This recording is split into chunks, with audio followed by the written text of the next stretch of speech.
análise de Ella e John. Eu achei um filme difícil, forte, intenso, um filme que provoca questionamentos, né? Convida a gente a analisar alguns valores, né?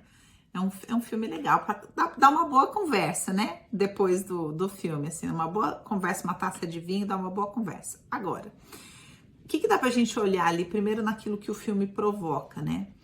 A gente olhar pra velhice e ver que não é fácil olhar pra velhice, número 1. Então, o filme vai trazendo alguns incômodos pra gente, porque não é fácil olhar pra velhice. A gente acha que a velhice nunca vai chegar. Número 2, o filme aborda esse consenso velado de que a velhice não é tempo de querer viver. Principalmente uma vida viva. O que eu tô chamando de uma vida viva? Essa vida onde pode acontecer alguma coisa, né? Então, você pode viver, desde que você só ande do quarto até a sala, só vai até ali porque é perigoso, porque você pode cair, porque não sei o quê. O resto é deixa que eu faço pra você. Ou seja, não queira se mover, não se exponha ao imprevisto, né? Não se exponha a uma vida que tá viva.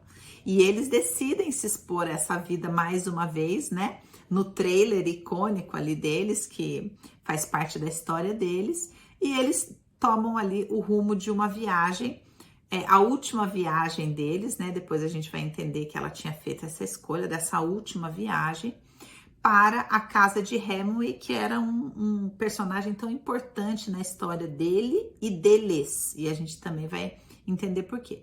A terceira coisa que eu queria falar dentro dessa questão da velhice é a gente entender que o filme deixa bem claro que cada um de nós vai conviver na velhice com os efeitos do nosso estilo de vida, em todos os sentidos, óbvio, que envolve sua prática física, sua alimentação, etc. E, sobretudo, que é o meu assunto aqui, as suas escolhas emocionais, né? Então, a gente vai ver ele convivendo com uma demência senil, efeito do seu estilo de vida, seletivo, né?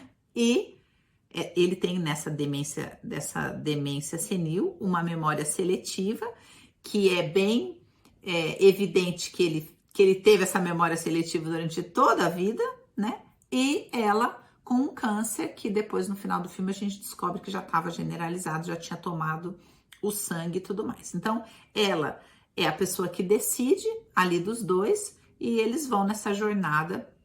Nesse trailer, o buscador de prazer, né?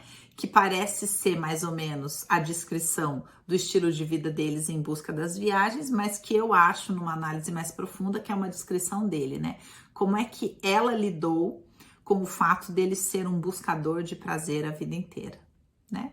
E o quanto ela tentou proporcionar esse prazer para ele, para que ele ficasse e não fosse, né?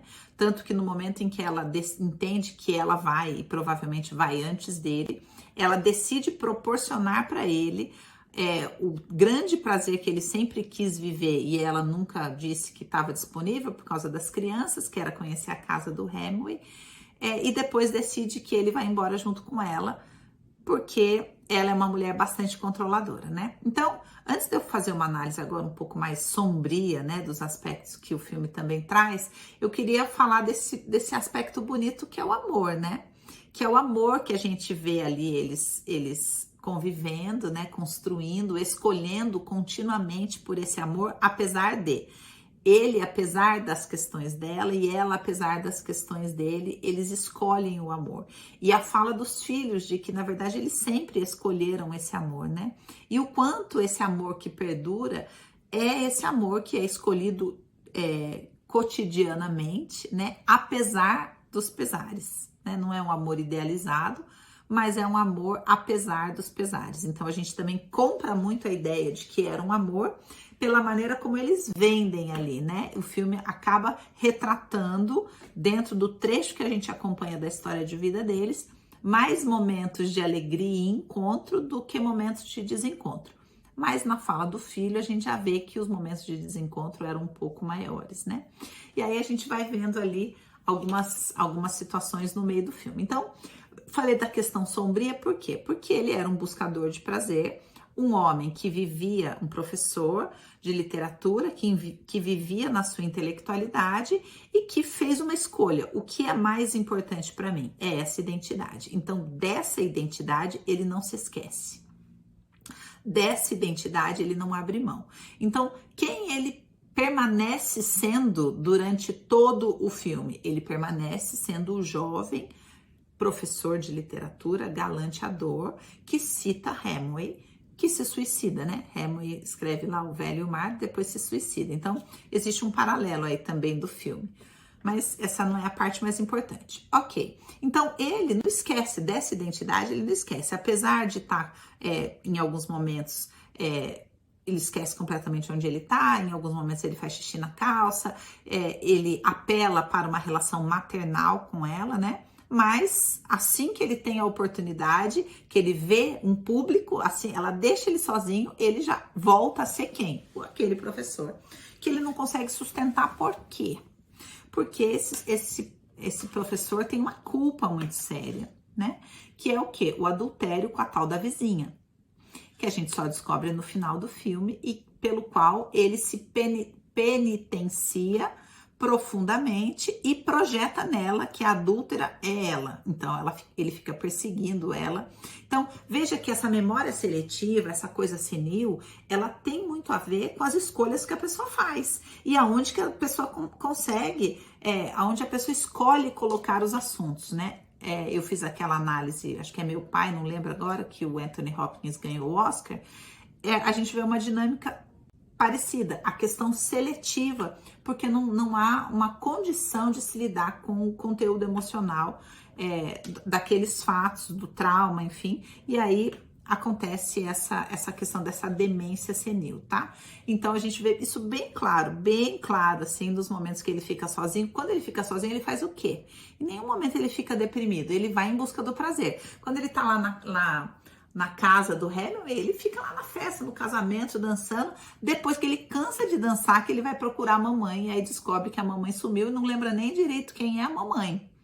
Então, veja que na hora do sorvete é a mesma coisa, ele vai em busca do prazer. Na hora que ele termina de abastecer o carro, ele simplesmente vai embora, porque ele estava muito preso neste lugar. Essa identidade ele não perdeu. É importante a gente entender isso, tá?